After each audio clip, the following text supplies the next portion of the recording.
slide because this is, it's a large consortium, and the people you see with names under the different logos are the ones who have actually contributed to this paper. They are the authors of this paper. So it's not just me giving this here, they're to blame as well as me. Okay. So you can see there's a lot of people, a lot of things had to happen for this project to even get as far as it has. So it's about the infection or the problem of combined drought and Fusarium oxysporum infection on peas, and there'll be a lot of you who will know more about this than myself, but it was accepted that by the Commission that Fusarium infections are exacerbated by drought, that it's a major constraint on pea productivity within the European Union. It's a problem will increase almost certainly with climate change, so it's something which is not going to go away. Germplasm that is resistant, I should say, can be identified for breeding, and Abstress is doing this as one of the major work packages led by Diego Rubiales. But I'm not going to be talking about that here. And then, but it's fair to say that resistance is unlikely to be durable. So the Commission has backed us to take a rather completely original and different approach to the problem. And so what I'm going to try to describe to you is a procedure which means, can we develop or understand novel genes and gene networks which be identified in response to that double stress uniquely, Fusarium infection and drought stress, that could be targets for crop improvement. And can we, as a consequence with that can that novel germplasm be rapidly identified and delivered to breeding programs? So that's the sort of thrust of what we're trying to do. Okay, so this is the strategy in a nutshell, and I'll take you through bits of this as I go develop the talk. First of all, it's from what I would say is from weed to pea. It's from Medicago truncatula to pea. It's a 5-year, and it's a proof of concept strategy. So it's a 5-year proof of concept strategy, probably a little longer, as you will see. And the steps are to identify genes whose expression is uniquely responsive to drought and Fusarium infection in Medicago. And we're doing this with, and I'll show you data of how powerful this technique can be with some work that we've done before this contract started on highly replicated time series transcriptomics for Fusarium drought responsive genes, and then clustering those genes in a time manner, in a temporal manner, which of course gives you another level of clustering you can get out of the system. And then we're using that to carry out a process known as dynamic modeling, and I will take you through a little bit of that as far as I understand it. This is very mathematically based, to infer what's known as gene networks or regulatory gene networks, and identifying the key genes in these networks, the ones which are the most connected, and we call those the hub genes. And then finding those hub genes that were originally identified in Medicago, find those hub gene orthologs in P, and can we gather any experimental evidence as we go along that those networks in P are similar to those that we have inferred in Medicago. And then using an ecotilling approach, it's to try to identify variant alleles in those hub gene orthologs in P, and then straight to field testing of novel genotypes for altered responses to that double stress, that drought plus Fusarium infection. So a very fast-track process. And I'll give you a time scale at the end of the project, end of the talk, when I summarize this. So the work is built, and actually it's probably a little bit of a heresy to say all of this in a Legume Congress, but actually it's built on work that was funded by UK BBSRC for several years, on Arabidopsis and a number of different biotic and abiotic stress responses. And the approach was the same for a number of different stresses. And here I'm just going to describe one that our lab conducted, one of two that we conducted, 2 experiments we conducted, one on mild drought stress. And what we're doing here, and the design of this experiment is important to see, is that we sampled a particularly known developmental stage of one leaf. That was leaf 7 in this case. We had parallel well-watered and drought stress samples that were undergoing progressive drought stress for 12 days, and we were sampling every 24 hours. And the key to this is very high quality data sets. So there's 4 biological and 4 technical replicates were carried out. And this was done with microarrays. This was done before RNA-seq came online really for us. So we carried out a series of about 400 microarray experiments, 2-die microarray experiments. But you can do that easier now, as we did in Abstress, using next generation sequencing approaches. We then have to look at expression values, and this were extracted using a mixed model analysis of variance, which is quite conventional for microarray analysis. And then we have to decide on differential expression. We look at the genes that are responsive or uniquely responsive to a situation. And that has to be done over time. So it's actually quite a bit of a, to get your head around it, how do you define a differential expression over the time of an experiment? And we use this using a Gaussian two-process t-test approach, and I'll show you an example of that in a moment. And then we carried out this temporal clustering using spline clusters. That's a program that's available. It's a freeware pattern recognition program to look for patterns of co-regulated genes. So the idea, the hypothesis behind this, if you see genes that change together, the assumption is, the underlying assumption is that they are co-regulated. Now, whether how well that hypothesis holds is obviously subject to debate. And these data sets, for the most part, have been published, and I'll included the drought one. This is the only one that isn't, and I'm in the process of having a revised paper being rewritten. But we've had one for botrytis and Pseudomonas infection and senescence. And these data sets are all available in the public domain.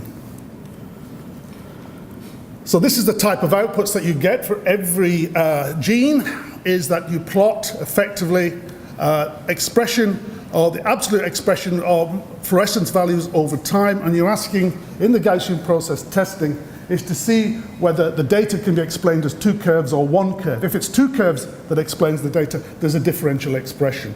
And you could score that with a Bayes factor score, and this one is very good actually at 22. We used a cutoff of about 10. And doing a rather stringent cutoff like this gave us about 1,000 differentially expressed genes. And you could cluster those in various ways. That's one of the clusters that that group came from. And there's the different kind of clusters. And again, you can read the details of this in the paper that was accepted and is published earlier this year. Okay, now this is the bit that I'm slightly in fear of over the time of this talk. And this is talking to you about variational Bayesian state space modeling. And it's the concept of what's known as hidden states. And it's the state space bit which is the clever bit. And effectively what we've got is data which is telling us that gene A, any particular gene, changes at different time points. So the gene expression over time t. But we know that for a gene expression to change from one time point to the next, a whole set of things have to happen in the background in that cell. And these are known as the hidden states or the hidden factors. Okay? And they parallel that, and they must happen in a sequence that's the same. And the working assumption in biological networks is that for any given gene's relationship with another gene, those connections are sparse. So there is only a limited number of possible connections. There's an upper limit to those. And the Bayesian component can essentially try to allow for that in the calculations. Now, don't ask me about the mathematics any further than that, especially the matrix analysis in relation to state space modeling is something that I've not been able to get my head around. So you have to trust and work with some really quite good mathematicians for all of this, which we did. And a favorite advocate of this theory is actually Donald Rumsfeld. And it's actually what we are looking for, the known unknowns. The things we know are there, but we haven't measured. Okay, and trying to accommodate those into our modeling. And of course, the things we're interested in are the unknown unknowns, the things we don't know about. You know. So you can read that one. It's a wonderful quote. More than I can say what the man's politics was. You don't mind. Anyway, so here's the first Legume example, and this was quite early on in the project, when we were sort of training ourselves over some aspects of this. And Rebecca Iglesias came from Diego Rubiales' lab to do this work. And what we'd done, actually it was in GLIP in framework 5, framework 6, is that we'd identified a set of drought responsive P genes from leaf, expressed in leaf. So what Rebecca did was take the whole of that list and find the homologs of those in Arabidopsis. And plugged that and looked at what those genes were doing in that time series Arabidopsis data set. And then she started to assemble these VBSSM models. And she did a number of these, so this is just one of them. And the one there in yellow is a gene called gamma VPE, which is a cysteine protease. No former evidence that this gene was ever involved in anything like a drought stress response. And it was clearly connected to things. But because this is Arabidopsis, there's things you can do. With Arabidopsis, you can, of course, quickly get tDNA mutants, and we were able to test with 2 different alleles of that tDNA mutant that, in fact, quite a few of the connections that gamma VP was linked to were affected by the mutations. But more importantly, it fed through to phenotypes associated with plant-water relations. These plants had a short-term greater water use. They were less effective at using water. And this was reflected in stomatal behavior as revealed by some low leaf temperature thermography that we did. So that gene was identified in a relatively unbiased way, led to a phenotype. And that's the important thing. And then what we try to ask now, just to finish this off before we try to publish, is can we go back to P and ask if that network exists in P? And it's one of our first tilling mutants that is going through the system. Now, there's a problem with VBSSM, and it's a big problem, and it is that you're very limited to the amount of genes you can enter into that program. It's less than 100 genes. You may have thousands to deal with, and you can only put hundreds in. You can extend the numbers a bit by using a probabilistic approach to assembling the models, using a Metropolis Hastings approach here. And this basically, what it does very, very quickly, is assemble random sets of models in all possible permutations for one core constant, and then changes the constant and does it all again. And I'll just try and do the animation for that very quickly, because otherwise we're going to be running out of time. Oh, it's not working. Oh, excuse me. Yes, it is. Yes, it is. So the model goes in, the VBSSM model comes out, the computer takes those genes out, puts another set in, generates that model, stores that information, and so on, does that, takes that seed out, takes another gene from your set, puts that in, and then starts the whole process again, and captures all the information for each one of those models. It works well with something like 300 or 400 genes, which is a big improvement, but it's computationally very intensive. With high-performance computing, we were tying things up for weeks. Okay, so it's still a lot of work to do. What you get, though, is not a network, because what you're looking at is the average of many networks. And what you get is a printout, which is essentially the number of times a gene behaves as a hub gene in that model, in that exercise, and how many connections it makes of that type. And I just want to show you one here, just one example of why it was successful in the end, and that's a gene called AGL22, agamoslike 22. That's the network that we assembled from that data for agamoslike 22. And it responds well to drought stress, and it's sometimes known as short vegetative protein. It's involved, AGL22 mutants classically have an early flowering phenotype. And we obtained 2 tDNA mutants. The connections were good. We were able to show quite a few of the connections held true. And again, importantly, we obtained the phenotypes. What we were able to show is that it altered rosette size, or leaf size, and in doing so, what it did was alter water use efficiency. And as a consequence of that, those plants were more sensitive to drought stress. And it's linked to sugar signaling in some way. And again, that's all published. Okay, so now to move to the abstress work. So we take that idea and transfer that to abstress, but with some important changes. So the workflow is similar to that I just described for Arabidopsis, but we move straight from identifying genes in hub genes in metacargo straight to P. No verification in metacargo at all. So that's the first thing. And then secondly, that we then run into a problem. It's not as easy to verify whether those hub genes are doing anything very interesting in P compared with Arabidopsis. So the experiments were conducted at Dijon on the PPH, the phenotype, big phenotyping platforms there for both metacargo and P. And these are the type of experiments we indulged in over a period of something like 12 months. Complex set of experiments, large numbers of plants which were monitored, and in which were challenged with some of which was challenged with fusarium, and then fusarium plus drought and drought alone. So there was 4 sets of data to deal with: control, drought stress, fusarium only, fusarium plus drought stress. Okay. And backing up all of this, very importantly, was a whole amount of physiology and phenotyping. So the phenotyping on that platform was done, and here I'm just snapshotting things. We obviously monitored fusarium infection, and we also did a lot of gas exchange work to measure photosynthesis, transpiration, stomatal conductance. So a lot of work went into all of that, both for Medicargo and for P. But one of the things we did notice right away, and this was a problem I think with Medicargo, and maybe the dual stress, was, or the way the stress treatments were conducted, is that we had much more variation than we'd ever encountered in the Arabidopsis experiment. And as a consequence of that, we did have to we had to leave some samples behind when we were preparing for the modeling. Otherwise, I'm sure that would have caused us a big problem. So this type of multidimensional scaling was used to just eliminate outlying sets of data. So we reduced the number of replicates, but nevertheless, we still have plenty to work with.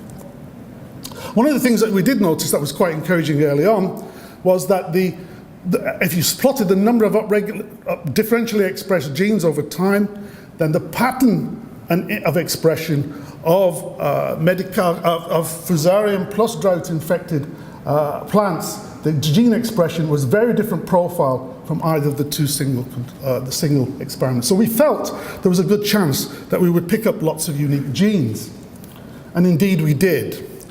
Even with a very stringent cutoff and given the variability of the data that we had to deal with, we still managed to get something like 1,100 genes in total. From roots about 260, and from nearly 1,000 from leaves. And these were unique to the combined infection. The other thing we then did was have a look at temporal profiling, temporal clustering, saw a number of different kinds of patterns of expression over time, but what we did was went for a particular type, is what we call dynamic curvy.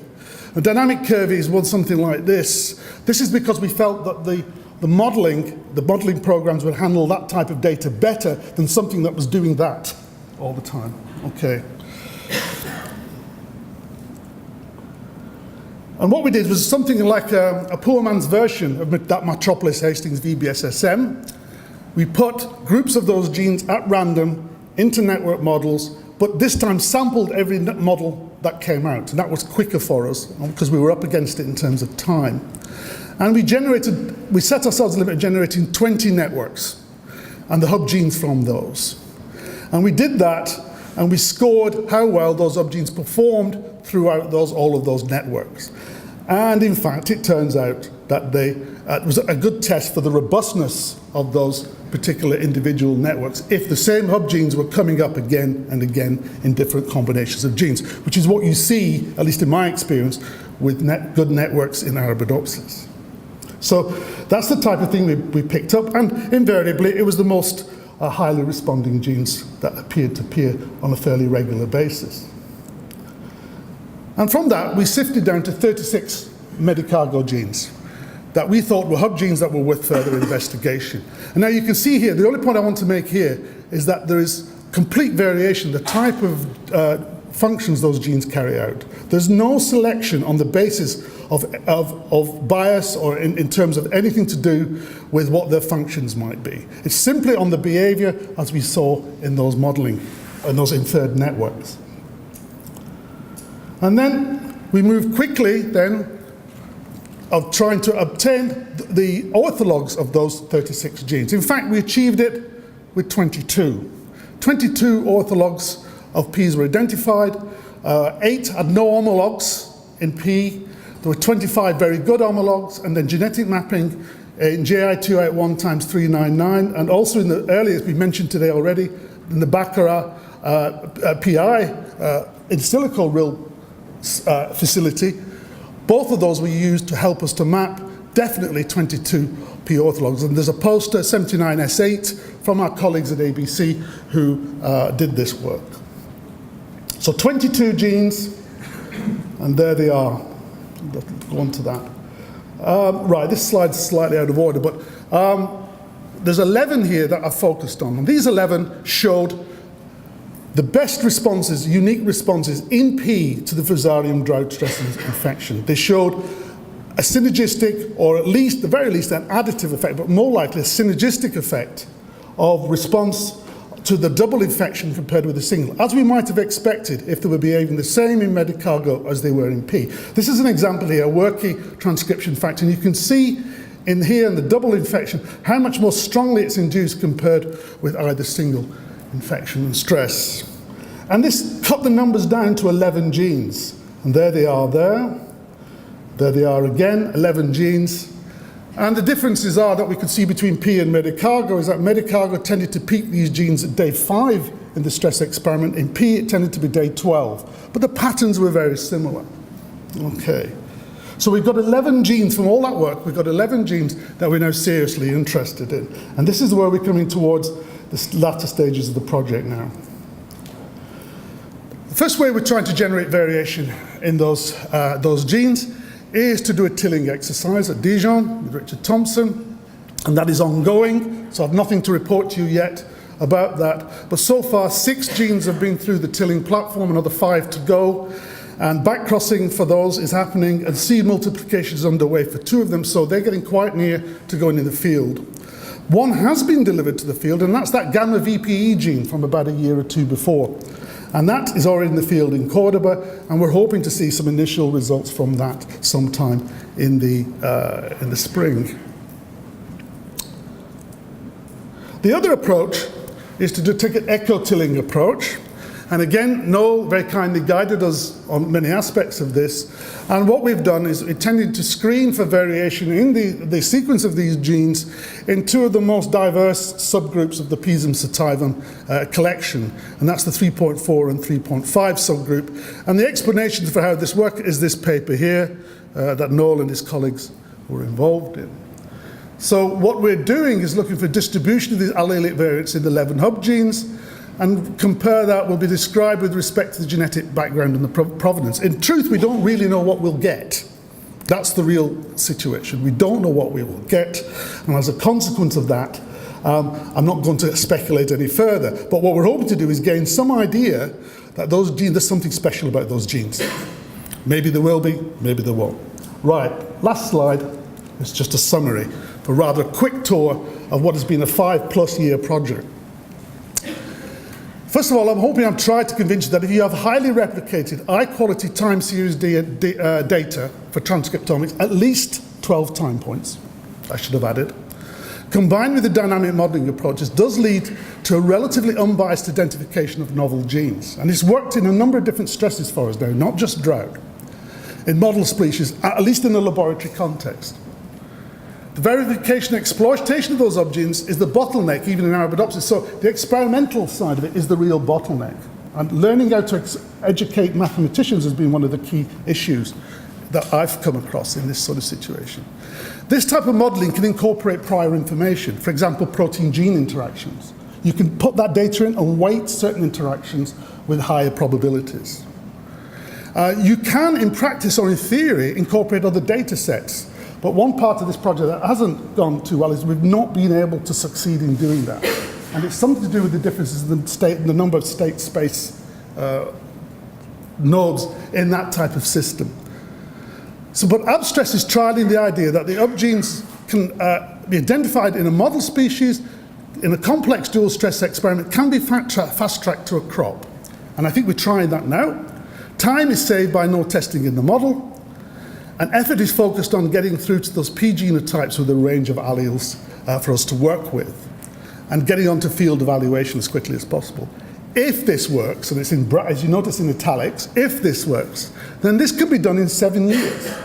That's what we'll have achieved, to the point where novel germplasm can be delivered to industry. That, I think, is fast, going from where we started. And I actually think now, if we had to do this experiment again, we'd do things slightly differently. And most recent developments in genomics and sequencing technology, I think, means this time could be cut to 6 years. So I think there's hope for the future in using these type of techniques. They're better than random guessing, and I think, therefore, they can help us to identify new, novel genes that would not have guessed by any other means. And I think that's the important point. And with that, I will leave you with my talk. Thank you very much.